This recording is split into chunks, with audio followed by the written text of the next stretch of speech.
Welcome to Preethi channel. Hotel స్టైల్లో దోశ చేసుకోవాలని ఎవరికి ఉండదండి, తినాలి అని. అందుకని మనం పద్దాక తినలేం కదా, ఇంట్లోనే ఆ స్టైల్లో ఏ విధంగా చేసుకోవాలో చూపిస్తాను. వీడియో స్కిప్ చేయకుండా చూసేయండి. ముందుగా ఒక గుప్పిడంత రైస్ తీసుకోవాలి, చిన్న బౌల్ అంతా. ఒక గ్లాసు మినపగుళ్ళు వేసుకోవాలి, 4 గ్లాసులు బియ్యం వేసుకోవాలి, మినపగుళ్ళు కాబట్టి.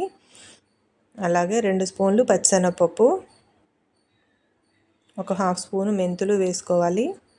ఇప్పుడు వాటర్ యాడ్ చేసి నైట్ అంతా నానబెట్టుకోవాలి, లేదా 4 అవర్స్ మినిమం నానబెట్టుకోవాలి. శుభ్రంగా కడిగిన తర్వాత పిండి ఆడి పెట్టేసుకోవాలండి. పిండి ఆడిన తర్వాత ఒక 2-3 అవర్స్కి ఇలాగా మొత్తం నురుగు చూడండి, బబుల్స్లా వచ్చింది కదా. ఈ విధంగా వస్తే చాలా టేస్టీగా మంచిగా క్రిస్పీగా మనకి దోశ అయితే రెడీ అవుతుంది. దీనిలో రుచికి సరిపడా సాల్ట్ యాడ్ చేసుకోవాలి. ఇంక తినే సోడా మనం యాడ్ చేయాల్సిన పని లేదు. చూసారు కదా, ఇంక వేడివేడిగా స్టవ్ మీద దోశ పెనం మీద దోశ వేసుకోవడమే. కొంచెం ఆయిల్ తిప్పుకొని తీసుకుంటే, మనం ఆయిల్ ఎక్కువ వేసుకుంటే అదే క్రిస్పీగా కూడా వస్తుంది. చూడండి, tasty crispy hotel style dosa అయితే రెడీ అయిపోయింది. ఈ దోశని మనం అల్లం చట్నీ కాంబినేషన్ కానీ, టమాటా కారా చట్నీ నేను చూపించాను నా ఛానల్లో, ఆ రెసిపీతో కానీ తింటే పచ్చడి దోశ టేస్ట్ అయితే సూపర్ ఉంటుంది. మీరు కూడా ట్రై చేయండి. Please like my channel.